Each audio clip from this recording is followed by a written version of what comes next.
होगा कि नहीं होगा? बल्कि आपको एक बात बताऊं, हजरत उमर का ईमान कैसा है मालूम है? हजरत उमर के बारे में ईरान जो नाम सुना ना आपने, वहाँ ईरान में मशवरा होता है और बड़े बड़े लोग जमा हुए हैं और बड़ा इनाम रखा है कि कौन है जो मदीना जाए और उमर की गर्दन लेकर आ जाए, उमर को कत्ल करे और उनकी गर्दन लेकर आए, मुंह मांगा उसे इनाम दिया जाएगा। बड़े बड़े इनाम और बड़े बड़े लोग तैयार। वो ईरान में कोई होगा जवान, हट्टा कट्टा, लंबा चौड़ा और उसको बहुत कुछ आता था। उसने कहा मैं तैयार हूँ, लेकिन मेरा इनाम ये होगा। जो भी उसने इनाम कहा सबने मंजूर कर लिया। वो ईरान से चला, लंबा चौड़ा, हट्टा कट्टा, सारे हथियारों के साथ लेस होकर अपने सारे सफर के सामान के साथ चला। कहां पर पहुंचा? मदीना। क्योंकि हजरत उमर अमीरुल मोमिनीन मदीने में थे। हजरत उमर अमीरुल मोमिनीन थे और छोटे अमीरुल मोमिनीन नहीं थे। 22 लाख मुरब्बा मील पर अकेले हुकूमत करने वाले, बोलो कौन? हजरत उमर। हजरत उमर 22 लाख मुरब्बा मील पे हुकूमत करने वाले, वो ईरान का जवान। जब मदीना, जबान तो आती नहीं क्योंकि मदीने में अरबी बोलते, ये ईरान से आया हुआ, लेकिन किसी तरह थोड़ा बहुत उसने मालूम किया कि अमीरुल मोमिनीन का घर कहाँ है। कि उसको ऐसा था कि कोई बहुत बड़ा बंगला होगा, कोई बहुत बड़ी कोठी होगी, कोई बहुत बड़ा मकान होगा। उसने कई लोगों को पूछा, सबने एक ही पता बताया कि देखो सामने जो छोटे छोटे छोटे छोटे घर नजर आते ना, उसी में एक घर अमीरुल मोमिनीन का भी है। बस आप चले जाओ वहां पे, वो जो घर नजर आता है ना, वो जो झोपड़ा नजर आता जिसकी खिड़की इस तरफ की हुई है, बस वही अमीरुल मोमिनीन का घर है। ये ईरान वाला घबराया कि अगर उमर यहाँ पर है, बोलो अगर उमर, आवाज से बोलो अगर उमर, कत्ल करना बहुत मुश्किल है क्योंकि महल्ला है, सारे महल्ले वाले जमा हो के मेरे बोटी हड्डी तोड़ देंगे, क्योंकि महल्ले में किसी को कत्ल करना बहुत मुश्किल है। लेकिन काम मालूम तो करे कि क्या मामला है। गए और वहां जाकर बताया कि मैं मुसाफिर हूँ, अमीरुल मोमिनीन उमर को मिलने आया। तो अंदर से घर में से आवाज आई, उमर घर में नहीं है, वो तो ऊंटों को चराने जंगल में गए हैं। अमीरुल मोमिनीन उमर सो रहे हैं, बोलो सुभान अल्लाह, बोलो क्या कर रहे हैं? सो। इसने कहा ये तो मौका और भी अच्छा हो गया। अरे पहले महल्ले में मारता तो बड़ा मुश्किल मामला था, अरे जंगल में भी अगर मारता तो 2-4 मेरे ऊपर हमला करते, लेकिन यहाँ तो सो रहे, सोने वाले को मारना तो बहुत आसान है, बहुत आसान है। ये उमर के करीब जा रहे हैं, बोलो बोलो बोलो बोलो। ये ईरान वाला किसके करीब जा रहे हैं? उमर के करीब, उमर के करीब। अभी उमर के करीब यार कम से कम 5 या 10 कदम का फासला बाकी था, बस सीधे जाके हमला करना था कि अचानक धाड़ से आवाज आई, धाड़ से आवाज आई तो ये चौंके, क्या हुआ, कौन है, कौन है? तो देखा पीछे शेर आ रहा है, बोलो जंगल का। ये और खुश हो गए कि अब तो मेरे को मारने की जरूरत भी नहीं है, अब कौन मारेगा? शेर मारेगा, क्योंकि ये तो बहुत होशियार, बहुत लंबा चौड़ा, हट्टा कट्टा, सीधे दरख्त के ऊपर चढ़ गया। बड़ा ऊंचा दरख्त था, दरख्त के ऊपर चढ़ गया। कहा मैं दरख्त के ऊपर से बैठ के तमाशा देखूंगा, अब तो मेरे को मारने की भी जरूरत नहीं। शेर आएगा, हमला करेगा, फाड़ेगा, शेर चला जाएगा, मैं गर्दन लेके वहां ईरान पहुंच जाऊंगा और मेरा इनाम पक्का हो जाएगा। ये सोचकर वो दरख्त पर चढ़ गया। शेर आया, अब वो दरख्त पर से देख रहा है, शेर आ गया, हजरत उमर के बिल्कुल करीब आ गया और हजरत उमर सोए ना, शेर उसके गोल गोल घूम रहा, बोलो सुभान अल्लाह। 1 चक्कर लगाया, 2 चक्कर लगाया, 3, वो शेर चक्कर पे चक्कर लगाता, ये ऊपर दरख्त पे से। ईरान वाला कहता मैं हैरान, अरे शेर है, ये इंसान खोर है, अरे ये हमला करता है। तो उमर के चारों तरफ घूम रहा है, क्या करता? ये कहते हैं मेरे पैदा करने वाले की कसम, में दरख्त पर था, वहां से मैंने देखा कि उमर की आंख खुली, बोलो सुभान अल्लाह। यूं हाथों को अपने आंखों पर मला और कुछ दुआ पढ़ी और दुआ पढ़ने के बाद शेर को कहा क्या हुआ, जाओ जाओ इधर से जाओ। कहता सिर्फ हजरत उमर ने इशारा किया, शेर दौड़ता दौड़ता जंगल की तरफ चला गया। उमर का सिर्फ ऑर्डर था जाओ, इज़हब, जाओ यहाँ क्या कर रहे हो मेरे पास? कहते वो चला गया, ये दरख्त से सीधे नीचे आए हजरत उमर के सामने। हजरत उमर भी चौंके, लोग सामने से आते, पीछे से आते, दाएं से आते, बाएं से आते, तुम ऊपर से नीचे आए, क्या हुआ? हजरत उमर ने कहा क्या हुआ, कहां से आए हो, मुसाफिर नजर आते हो। वो ईरान वाले की आंखों में आंसू थे। कहा सब बात मैं बताऊंगा, पहले मुझे कलमा पढ़ा दो, पहले मुझे कलमा पढ़ा दो। तो फिर उन्होंने अपना पूरा प्रोग्राम बताया। तो हमारे नबी ने फरमाया तूने कलमा क्यों पढ़ लिया? हजरत उमर ने फरमाया तूने कलमा क्यों पढ़ लिया? तो आया था मेरे कत्ल के इरादे से कलमा क्यों पढ़ लिया? कहा मैं कलमा डर से नहीं पढ़ा, सब देखा मैंने, मैं डर से कलमा नहीं पढ़ा। मैंने ये सोचा कि जब उमर का ये आलम है कि जंगल का जानवर भी इनसे घबराता है, तो ये तो गुलाम है, आका मोहम्मद का क्या आलम होगा? बोलो सुभान। जब उमर का ये आलम है तो उमर के नबी के ईमान का क्या आलम होगा? खैर मुझे आपको बताना है कि हजरत उमर का ईमान, बोलो कैसा था? मजबूत था ना? नहीं बोलो ना, कैसा था? मजबूत था। जंगल के शेर भी गुलामी करते थे कि नहीं करते थे? लेकिन आज मैं आपको जो पॉइंट पर, ये मैंने वाकया इसलिए सुनाया, पॉइंट पर लाना चाहता हूँ। हजरत उमर अमीरुल मोमिनीन, साथ में बोलो हजरत उमर अमीरुल मोमिनीन, 22 लाख मुरब्बा मील पे अकेले हुकूमत करने वाले।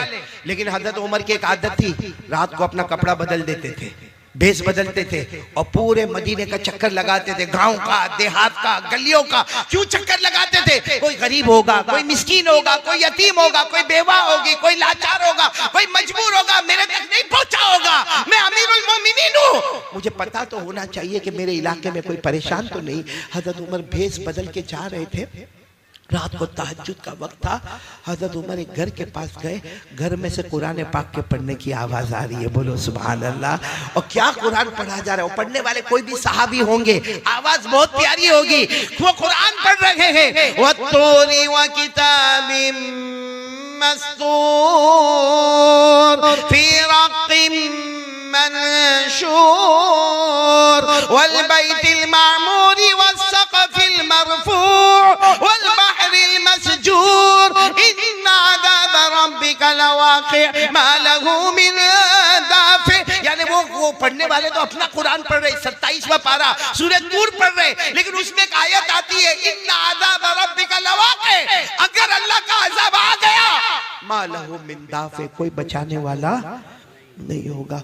हजरत उमर के कान में जब ये आयत आई, जानते थे, अरबी जानते थे, वहीं बैठ गए।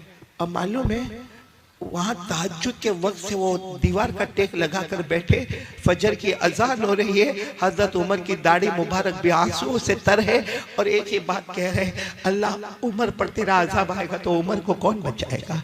अल्लाह उमर पर तेरा अजाब आएगा तो उमर को कौन बचाएगा? अब फजर की अजान होने लगी, इमामत किसको कराना है? हजरत उमर को। अमीरुल मोमिनीन वही है। और उस जमाने में ऐसा होता था कि अजान होती थी और सारा का सारा मजमा फजर की नमाज के लिए जा रहा है, अजान हो रही है और सारा मजमा जा रहा है, लेकिन सबकी नजर पड़ रही है कि हमारे इमाम साहब कौन? हजरत उमर। ये रो रहे हैं, लेकिन किसी की हिम्मत नहीं कि उमर को जाकर पूछे। सब मस्जिद में सुन्नतें पढ़ रहे या घर से सुन्नतें पढ़ के जा रहे हैं, लेकिन फिर सब लोग मशवरा करते कि उनको कौन कहेगा, वो तो रोए जा रहे हैं। तो इनके बेटे हजरत अब्दुल्ला गए और जाकर कहा, अब्बा सब लोग इंतजार कर रहे हैं, फजर का वक्त हो गया है, आपकी सुन्नतें बाकी है, आपको इमामत कराना है। तो हजरत उमर ने अपने बेटे को कहा, बेटा क्या करूं, जब उमर पर अल्लाह का अज़ाब आएगा तो उमर को कौन बचाएगा? उमर पर अल्लाह का अज़ाब आएगा, उमर को कौन बचाएगा? इनके बेटे वो इनसे भी नरम दिल थे, अब्बा की गोद में सर रखा, कहा अब्बा आपने तो बहुत काम किए, आपके बेटे पर अज़ाब आएगा तो कौन बचाएगा? मेरे दोस्तों, ये वो लोग थे जो इससे डरा करते थे कि अल्लाह का अज़ाब आएगा तो कौन बचाएगा। मेरे जवानों, आज हम लोग नशा करते ना, नशा करते ना, किसी को बीड़ी की आदत, किसी को सिगरेट की आदत, किसी को तंबाकू की आदत, किसी को गुटखा विमल की आदत, कोई ड्रग्स लेता है, कोई पाउडर खाता है, कोई खांसी के सिरप पीता है। क्या हमको ये डर नहीं? हजरत उमर को तो डर है कि मेरे अल्लाह का अज़ाब आएगा तो मुझे कौन बचाएगा। हम क्या, हमारा ईमान इतना मजबूत हो गया कि हम अल्लाह को भूल गए? क्या करेंगे मेरे प्यारो, अल्लाह को भूल के मौत तो आनी है ना। अरे बोलो ना, आनी के नहीं आनी? कब तक ये जवानी का नशा रहेगा?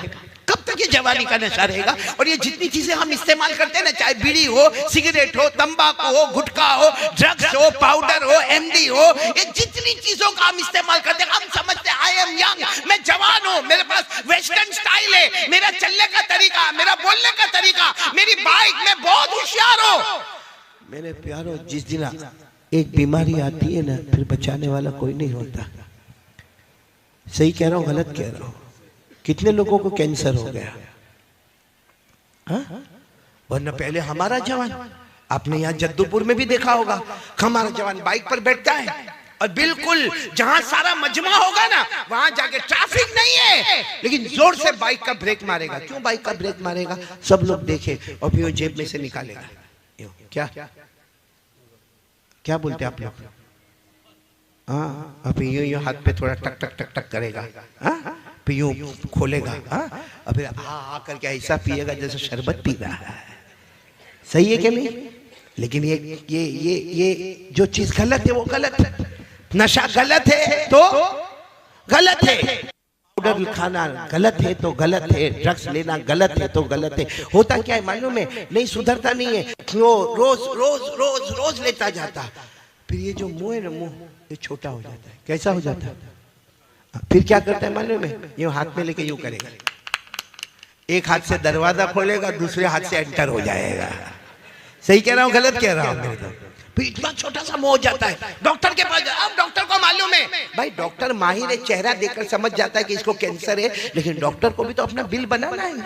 तो ये करना, वो करना, ऐसा करना, वो करना, यूरिन टेस्ट होगा, ब्लड टेस्ट होगा, पीठ में से पानी निकाला जाएगा, फिर इसका ये होगा, फिर वो होगा, लेबोरेटरी में जाएगा, ये करेगा। करते कराते डॉक्टर आखिर में कहता है लास्ट स्टेज ऑफ कैंसर, 2 महीने बचे हैं।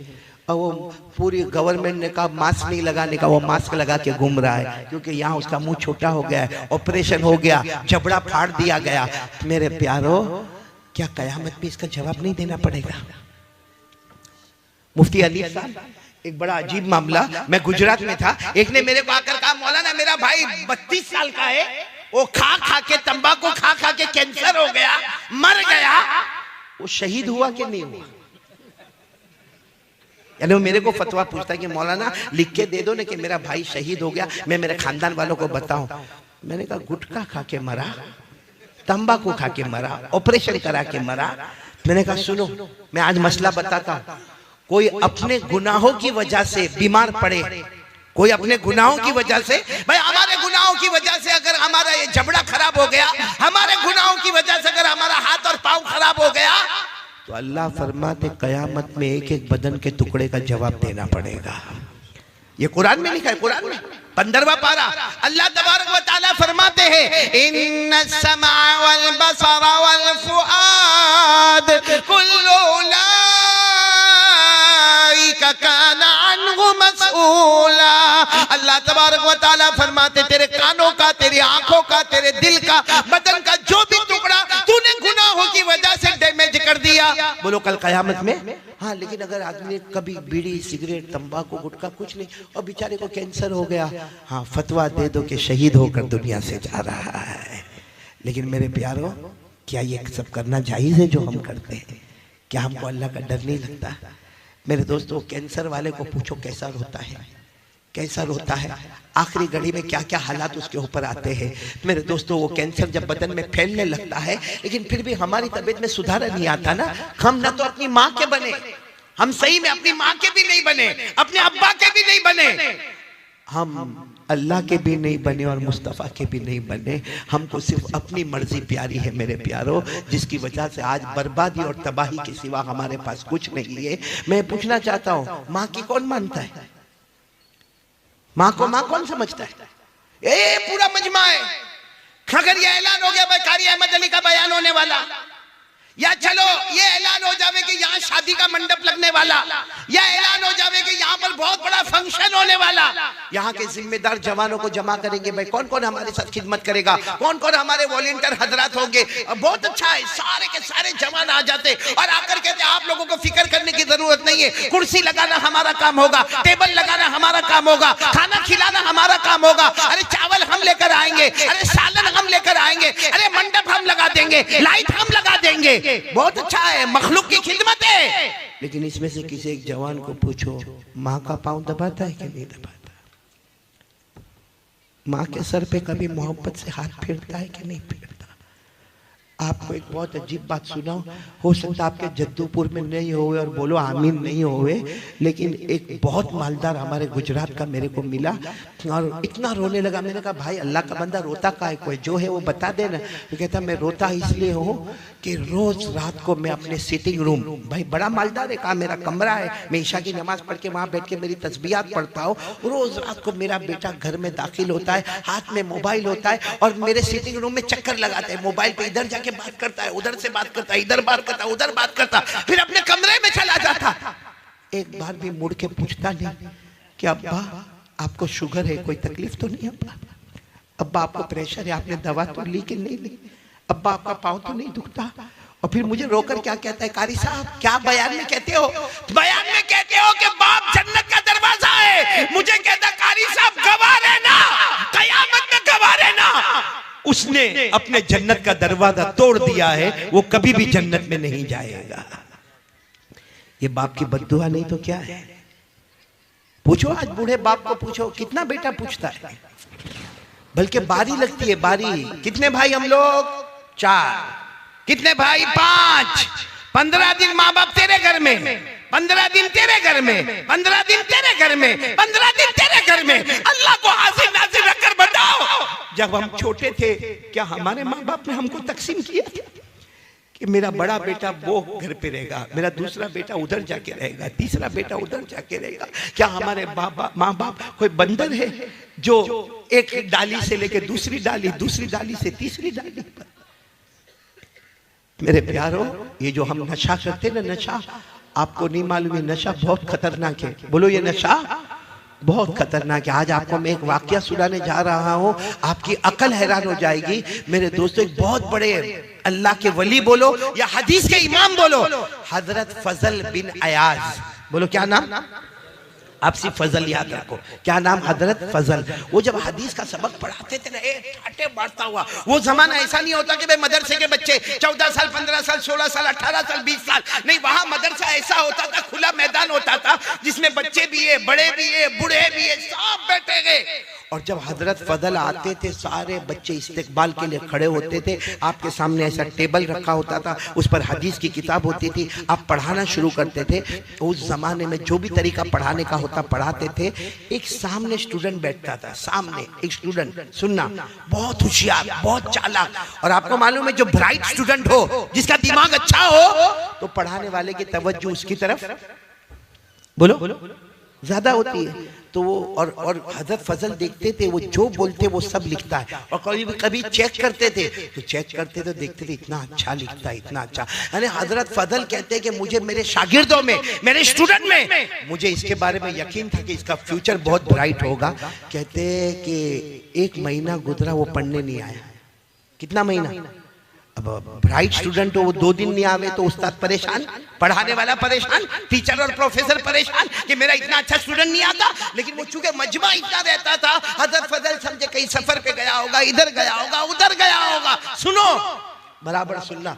हजरत फजल कहते एक दिन आने के साथ ही मैंने पूछ लिया कि भाई वो कहाँ है, वो मेरा स्टूडेंट कहाँ है जो सारी बातों को लिखता था, बाय हार्ट करता था? तो किसी ने कहा वो तो घर में बीमार है, आखिरी सांस ले रहा है, घर में बीमार है। और बोलो, हजरत फजल को इतना रहम आया, सब स्टूडेंट को कहा चलो ना हम मिलने जावे, चलो ना मिलने जावे, आज सबक नहीं होगा, आज उनको मिलने जाएंगे। बहुत मेहनत करता था वो मेरा बच्चा, और बहुत होशियार था। जब गए ना तो देखा सही में वो आखिरी सांस ले रहा है। और आपको मालूम है जो आखिरी सांस लेता हो तो उसके सामने सूरह यासीन पढ़ी जाती है। क्यों? क्योंकि सूरह यासीन कुरान की रूह है।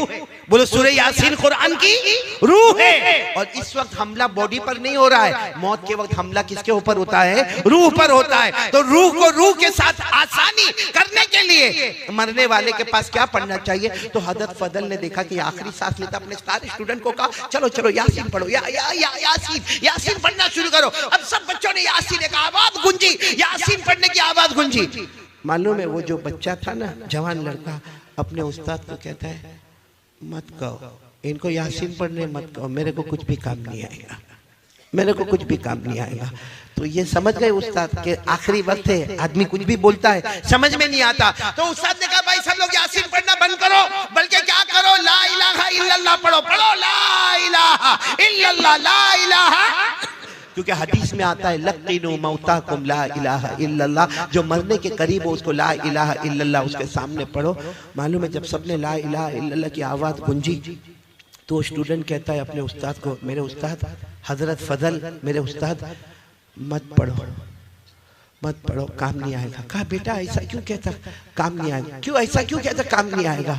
कहा 2-4 घंटे पहले मुझे पता चला अल्लाह ने मेरे ईमान को छीन लिया है, अल्लाह ने मेरे ईमान को बस इतना कहा और आंखें बंद हो गई। हजरत फजल इतने हैरान हो गए, करे तो क्या करे भाई, है तो हमारा स्टूडेंट है, हमारा बच्चा है। चलो कफन भी हुआ, दफन भी हुआ, लेकिन हजरत फजल अपने घर गए, सबक नहीं पढ़ाया और रोते रहे कि वो बच्चे का ईमान क्यों अल्लाह ने छीन लिया। उसने साफ कहा कि यासीन पढ़ने से काम नहीं होगा, ला इलाहा इल्लल्लाह पढ़ने से काम नहीं होगा। हजरत फजल कहते इसी हालत में रात को मैं सोया तो मैंने मेरे उसी स्टूडेंट को देखा, कब्र में है, चारों तरफ से आग चल रही है। मैंने कहा बेटा ये सब क्या है, क्या है? तू इतना अच्छा पढ़ने वाला, तू इतना अच्छा पढ़ाने वाला, तू इतना अच्छा सुनने वाला, इतना अच्छा याद करने वाला, तुझे क्या हुआ? कहा मेरे उस्ताद 2 गुनाह की वजह से अल्लाह ने मेरा ईमान छीन लिया। हजरत फजल कहते मेरे अल्लाह की कसम, मैंने पूछा कौन से 2 गुनाह? तो कहा मैं लोगों से जलन बहुत रखता था, जेलसी, लोगों से जलन। और नंबर 2 कहा कभी कभी मैं नशा करता था, कभी कभी मैं नशा करता था। ये 2 गुनाह की वजह से अल्लाह ने मौत से पहले मेरे ईमान को छीन लिया और मेरी कब्र को अजाब का गड्ढा बना दिया।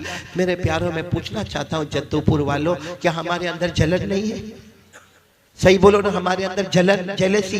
आज आज आज अगर किसी का घर बन रहा है, भाई घर बना रहा है, बनाने दो ना, उसका घर बन रहा है, अरे उसके घर में कलर हो रहा है, अरे उसके घर में फर्स्ट फ्लोर। उम्मीद करता हूँ दोस्तों आप लोगों ने इस बयान को जरूर सुना होगा। अल्लाह ताला हमें इस बयान पर अमल करने की तौफीक नसीब फरमाए। और अच्छा लगा हो बयान तो वीडियो को लाइक करें, चैनल को सब्सक्राइब करें और मिलते हैं नेक्स्ट बयान में। जब तक के लिए अपना ख्याल रखें। अल्लाह हाफिज।